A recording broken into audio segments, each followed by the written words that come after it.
First of all, let's give credit where credit is due. Helsinki is notably the most striking event in young Malta's brief diplomatic history. It's definitely one of the big chapters in our history. And it's so obvious that Donaldov's influence and relevance on the world stage was hugely determined by this one crucial factor. And I do believe that we need to give credit where credit is due, and we need to give credit to Donaldov for the vision he had, in, not only for Malta, but really for Europe and the Mediterranean.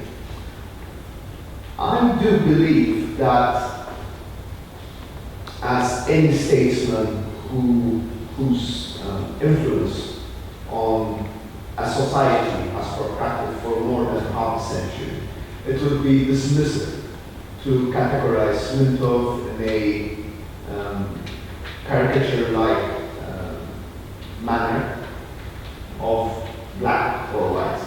There are shades of gray. But I think, as President Emeritus Helsinki1 said, upon the release of Mr. Mintov, history judges Mintov in a positive manner. And I think we should be proud as a country to have had such a worthy son, the greatest son, I must say, of this country, at least in my books. When leaders push countries to the brink and then pull it back at the last minute, they create a situation that produces much drama and a great deal of short-term popularity, but it does not really work. Just look at Greece.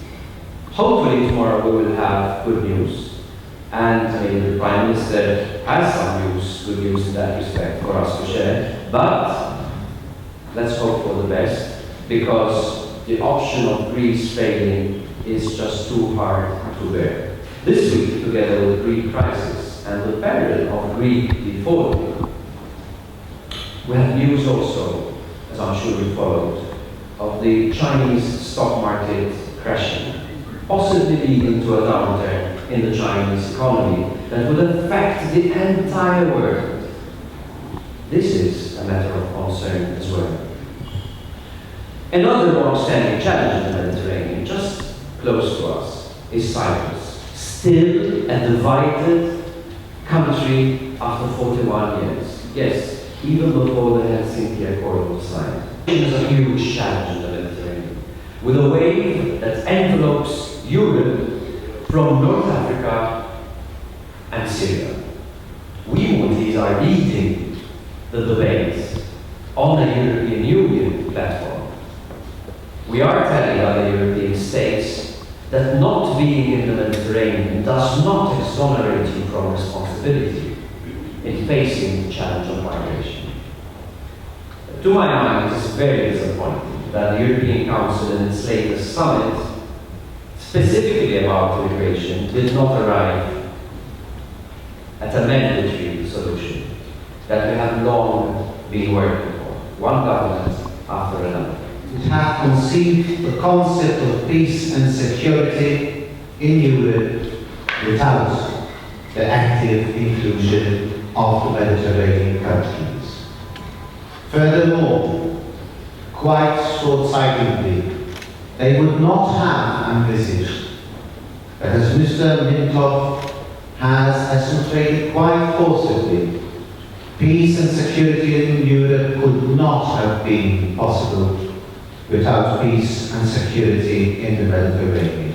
Today, some 40 years later, it seems safe to state that back then, despite representing such a small and relatively new nation, almost solo, Mr. Mintov had been prophetic in his vision.